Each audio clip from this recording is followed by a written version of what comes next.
It took a couple of seconds for me to realize that it was my father still. Christian network நேயர்கள் அனைவரையும் ஆண்டவராகிய இயேசு கிறிஸ்துவின் நாமத்தில் வாழ்த்துகிறோம். கிட்டத்தட்ட 266 நாள் சீனாவின் சிறைச்சாலையில் அடைக்கப்பட்ட ஒரு மிக பிரபலமான கிறிஸ்தவ போதகர் ட்ரம்ப் அவர்கள் எடுத்த முயற்சி, அதாவது ட்ரம்ப் அவர்கள் நேரடியாக சீன அதிபரிடம் சொன்ன ஒரே ஒரு காரணத்தினால் அவர் விடுதலை செய்யப்பட்டுள்ளார். அது மட்டுமல்லாமல் அவரின் மகள் ஒரு பேட்டி ஒன்றை கொடுத்துள்ளார்கள். அதில் என்னுடைய தந்தை விடுதலையானது எனக்கு மகிழ்ச்சி தான், ஆனாலும் ஒரு சில வருத்தங்கள் எனக்குள்ளாக இருக்கிறது என்று சொல்லி மிக முக்கியமான காரியங்களை அவர் கூறியிருக்கிறார். அது மட்டுமல்லாமல் என்னுடைய தந்தை விடுவிக்கப்பட்டு நான் அவரை பார்த்தபோது இவரின் தந்தையா என்று சொல்லும் அளவிற்கு அவரின் உடல்நிலை மாறி இருந்தது. மிகப்பெரிய துன்பங்களை அந்த சிறைச்சாலையில் என்னுடைய தந்தை அனுபவித்துள்ளார் என்று சொல்லி அங்கு நடைபெறும் கொடுமைகளை அவர் எடுத்து கூறியுள்ளார். இவை எல்லாவற்றையும் இந்த வீடியோவில் நம்ம பார்க்க இருக்கிறோம். குறிப்பாக ஒரு ஜெப குறிப்பிற்காக இந்த வீடியோவை உங்கள் நண்பர்கள் அனைவருக்கும் பகிர்ந்து கொள்ளுங்கள். அவர்களும் இப்படிப்பட்ட தகவல்களை அறிந்து இதனை பார்த்து ஜெபிப்பதற்கு அது ஏதுவாக இருக்கும். என்ன நடைபெற்றிருக்கிறது, அந்த போதகர் எதற்காக கைது செய்யப்பட்டார், எவ்வாறு விடுதலையானார், அவருடைய மகள் கூறிய மிக முக்கியமான காரியங்கள் என்ன என்பதை மிக தெளிவாக பார்க்க இருக்கிறோம். வாங்க வீடியோக்குள்ள போலாம்.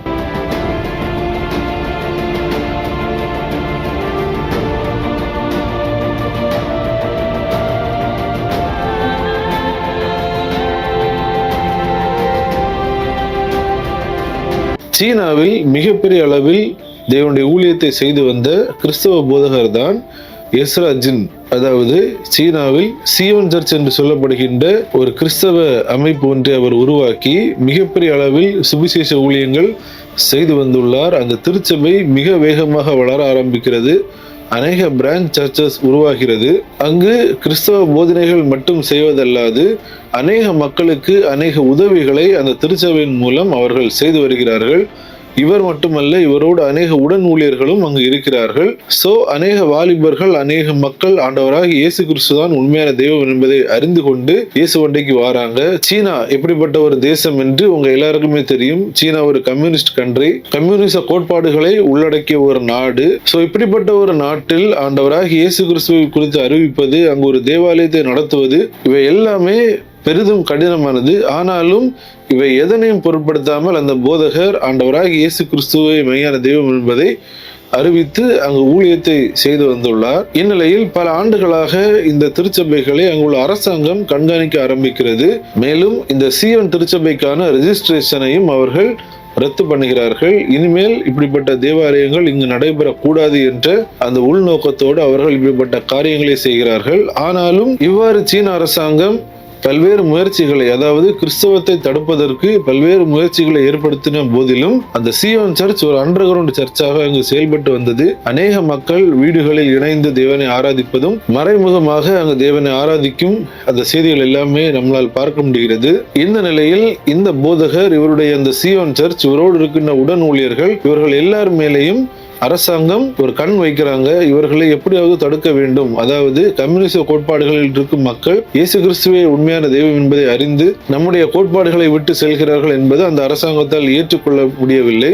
எப்படியாவது இதை தடுத்து விட வேண்டும் என்று அவர்கள் பல்வேறு முயற்சிகளில் ஈடுபடுகிறார்கள். குறிப்பா ஒரு சில செய்திகளில் என்ன பார்க்க முடிந்தது என்றால், அரசாங்கமே ஒரு சில ஏஜென்ட்களை வைத்து எங்கெல்லாம் அண்டர் கிரவுண்ட் சர்ச்சஸ் நடக்கிறது என்பதை கண்காணிப்பதற்காக கிறிஸ்தவர்கள் போல் நடித்து தாங்களும் ஆராதனைகளில் கலந்து கொள்ள இருப்பதாக அங்குள்ள மக்களிடம் கூறி, அவ்வாறு அந்த ஆராதனைகளில் கலந்து கொண்டு அங்கு என்ன நடைபெறுகிறது என்கிற எல்லா இன்ஃபர்மேஷனையும் அங்கிருந்து எடுத்து அரசாங்கத்திடம் தெரிவித்து, இப்படி இங்கு ஒரு அண்டர் கிரவுண்ட் திருச்சபை நடக்கிறது என்பதை உறுதி செய்த பிற்பாடு அங்கு சென்று போதர்களை கைது செய்வது, இப்படிப்பட்ட காரியங்கள் அங்கு நடைபெற்று வருகிறது. இப்படி இவர்கள் கைது செய்த போதிலும் அங்கு கிறிஸ்தவம் வளர்ந்து கொண்டுதான் வருகிறது. குறிப்பாக ஆன்லைன் வழியாக செய்திகள் கேட்பதும், ஆன்லைன் வழியாக ஜெபத்தில் மக்கள் கலந்து கொள்வது, இந்த கொரோனா காலகட்டங்கள், இவை எல்லாவற்றிலேயும் இந்த ஆன்லைன் வழியாக அநேக சுவிசேஷங்கள் கடந்து சென்றது.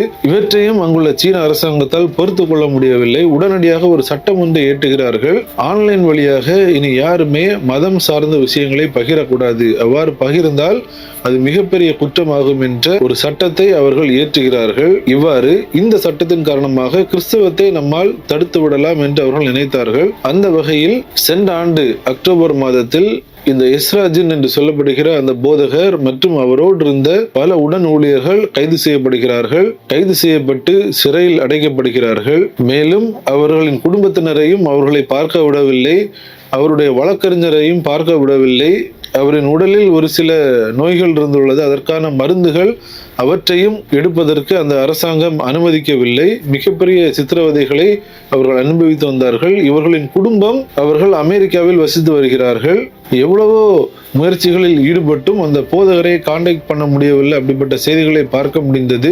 மேலும் சிறையிலும் மிகப்பெரிய அளவில் அங்கு கிறிஸ்தவர்கள் சித்திரவதை செய்யப்பட்டுள்ளார்கள். இந்த நிலையில்தான் அமெரிக்காவில் இருக்கக்கூடிய அந்த போதகரின் குடும்பம், குறிப்பாக அவரின் மகள் மிகப்பெரிய அளவிலான முயற்சிகளை எடுக்கிறார்கள்.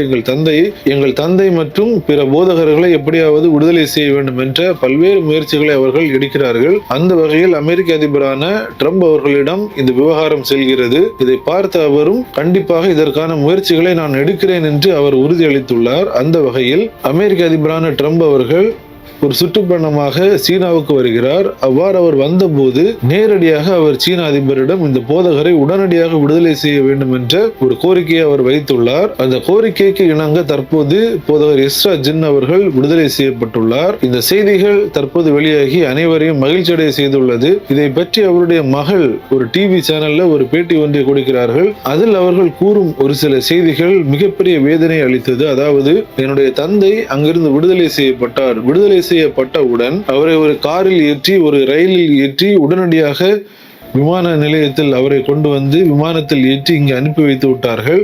நான் என்னுடைய தந்தையை பார்த்தபோது இவர் என்னுடைய தந்தையா என்று ஒரு கணம் யோசித்தேன். அந்த அளவிற்கு அவர் உடலில் மெலிந்து காணப்பட்டார். முடியெல்லாம் அவருக்கு கொட்டி இருந்தது. அவர் நடக்கும்போது ஒரு சில நேரங்களில் அங்கும் இங்கும் தள்ளாடுகிறார். இதனை வைத்து அவர் அந்த சிறையில் எந்த அளவிற்கு பாதிக்கப்பட்டுள்ளார் என்பதை என்னால் புரிந்து கொள்ள முடிந்தது என்ற ஒரு செய்தியை அந்த சகோதரி அங்கு வைத்து கூறுகிறார்கள். And honestly, he looked so different when I saw him. He was much thinner, his hair was all gone, and I've just never seen him in this way. It took a couple of seconds for me to realize that it was my father still. But it was just so much emotion that was pent up for the last 8 or 9 months, and seeing him there just was incredible, and we're just so grateful that he is out. Was he emotional too? Yeah, he definitely was. I think he was also a little bit shocked.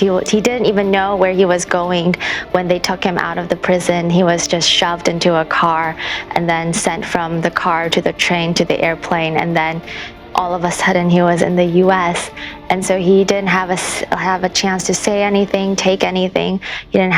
He couldn't even bring his socks out of the prison. He had nothing. I think he is in some ways much better than we expected. But lost weight. A lot of weight, and even sometimes when he walks, he's a little like wobbly, and we're just still trying to understand how he is doing. மேலும் என்னுடைய தந்தை மட்டுமல்லாது அங்கு மேலும் 8 போதகர்கள், இந்த சீயோன் திருச்சபையை சார்ந்த 8 போதகர்கள் அந்த சிறையில் அடைக்கப்பட்டுள்ளார்கள். அவர்களும் விடுதலை செய்யப்பட வேண்டும். என்னுடைய தந்தை விடுதலை செய்யப்பட்டது எனக்கு மகிழ்ச்சி தான். ஆனாலும் ஒரு வருத்தம் எனக்குள்ளாக இருக்கிறது. அந்த போதகர்களும் விடுதலை செய்யப்பட வேண்டும். இதே போன்ற அநேக போதகர்கள் சீன சிறைச்சாலையில் அடைக்கப்பட்டுள்ளார்கள். இவர்களும் விடுதலை செய்யப்பட வேண்டும் என்று மிக வேதனையாக அந்த சகோதரி கூறியிருந்தார்கள். And now 8 of them still remain in prison. And many of them, they knew me since I was an awkward kid in high school, and now I am a mother of 3 kids, and they're like family to me as well. And many of them, 8 of them, are still in prison. And even after my father was released, there was a feeling of this tenseness that I can't feel fully excited until I know everyone is really, I mean, don't get me wrong, we're so grateful and so happy that my father is here. It still doesn't feel real, but it also, we're just still thinking and praying for the other 8 as well, and we're hoping that they will, that this joyful moment will soon be felt by more people, including those 8 family members.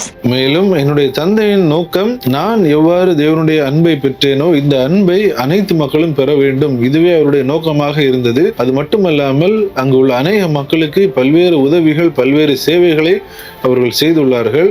ஆனால் சீன அரசாங்கம் பல்வேறு காரியங்களை தவறாக புரிந்து கொண்டிருக்கிறார்கள்.